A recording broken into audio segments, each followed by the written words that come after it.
धन्यवाद रोहित जी। आदरणीय सुधांशु त्रिवेदी जी के इतने जबरदस्त उद्बोधन के बाद मन करता है कि मंत्रमुग्ध होकर उनको ही सुना जाए, और वाचा फोड़ने का कोई अवसर नहीं है यह।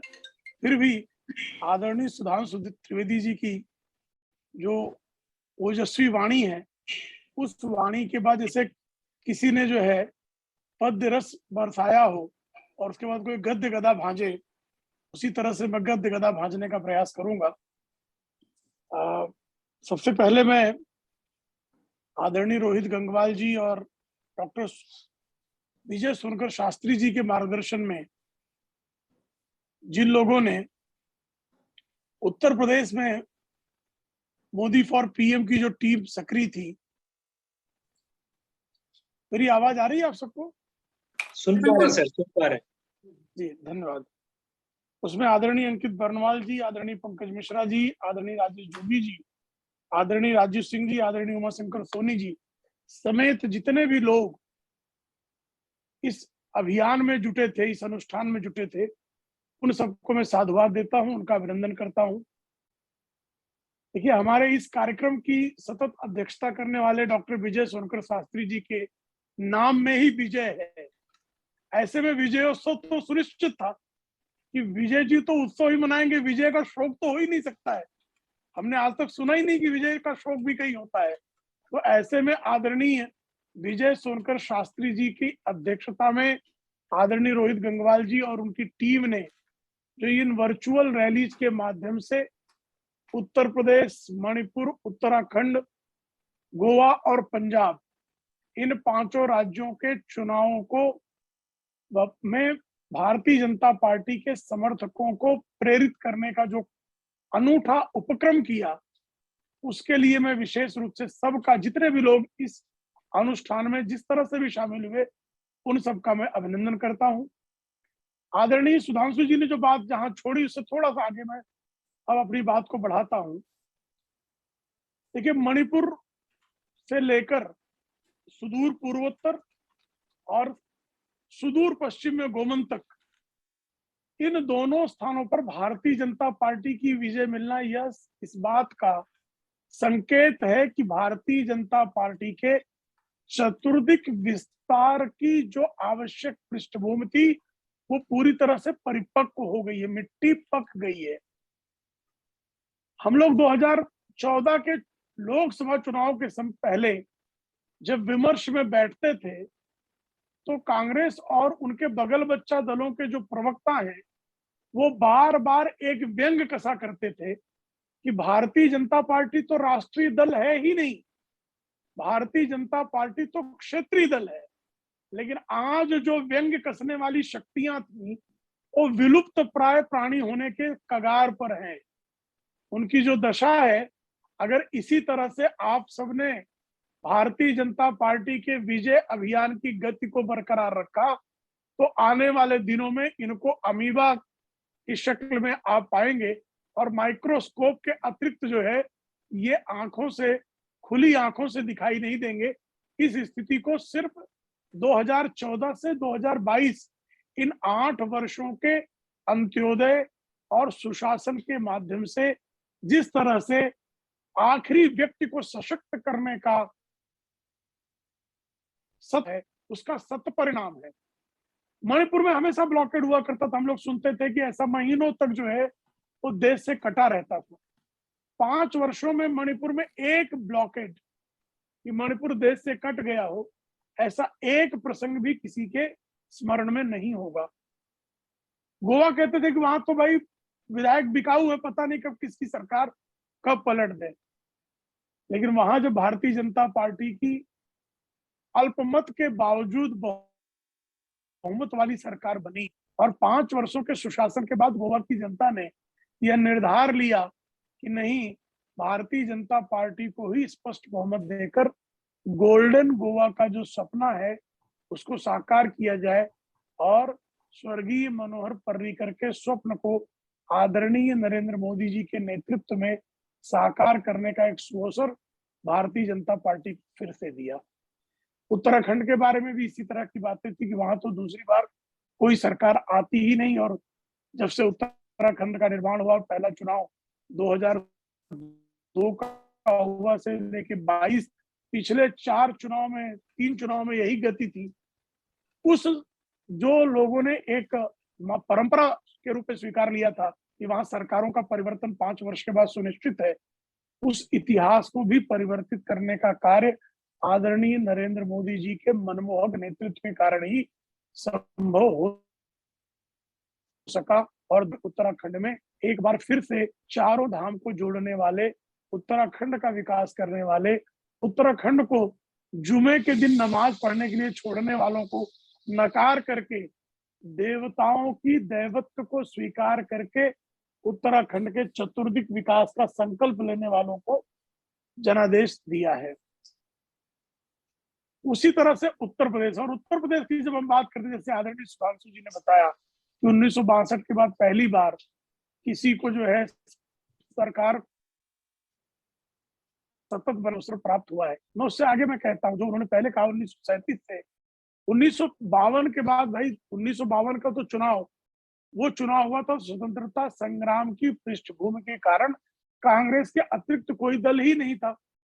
और 1957 तक भी किसी दल का उदय नहीं हुआ था, बल्कि कांग्रेस का ही आपसी अंतरकलह के अतिरिक्त कोई जो है जिस तरह से विपक्ष होना चाहिए वो अनुपस्थित था।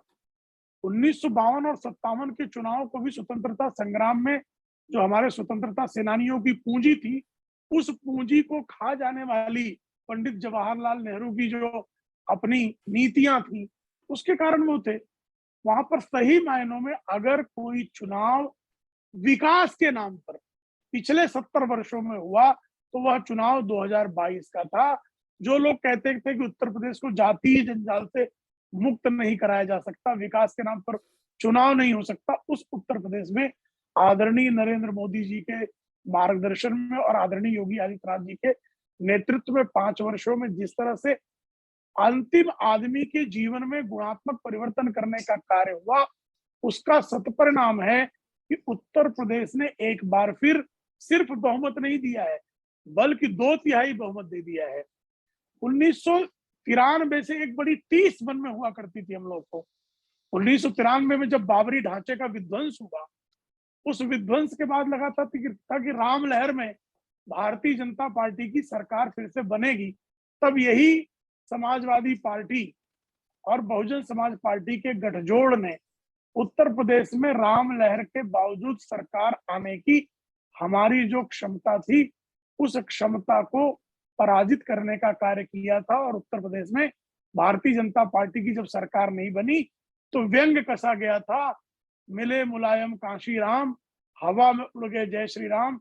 और हमारी 4 सरकारों को बर्खास्त करने का जो संवैधानिक कुकर्म हुआ था, उस कुकर्म को भी यह देश भूल गया कि राम लला के भव्य दिव्य मंदिर को बनाने के लिए बाबरी के विध्वंस का पराक्रम करने वाले, पुण्य करने वालों को दंडित करने का जो संवैधानिक दुष्कर्म हुआ था, उसको भी लोग भूल गए थे और भारतीय जनता पार्टी की सरकार नहीं बन पाई थी। तो मन में एक आशंका निश्चित तौर पर बनी रहती थी कि अगर 2022 में भी किन्हीं कारणों से उत्तर प्रदेश में भारतीय जनता पार्टी की तो प्रचंड बहुमत नहीं मिला, सरकार बनते बनते किसी कारण रह गई और ये प्रयास विपक्ष के स्तर पर पूरा हुआ था, तो ये होगा कि राम की जो हमारी शक्ति है, राम की जो अक्षुण्ण अखंड शक्ति है, उस पर भी प्रश्न चिन्ह उठाने का काम जो विश्लेषक हैं, जो भारतीय जनता पार्टी के विरोधी हैं, जो सांस्कृतिक राष्ट्रवाद के विरोधी हैं,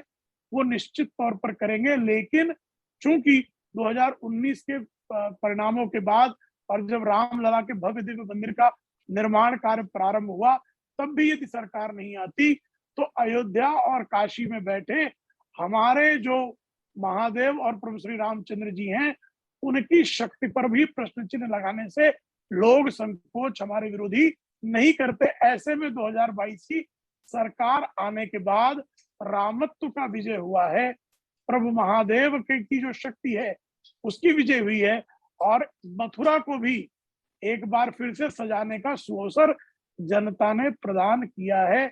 और इस कारण उत्तर प्रदेश की जीत सिर्फ एक जीत नहीं है, बल्कि इस जीत ने 2024 में विपक्ष को पराजित मानसिकता में धकेल देने का कार्य भी किया है।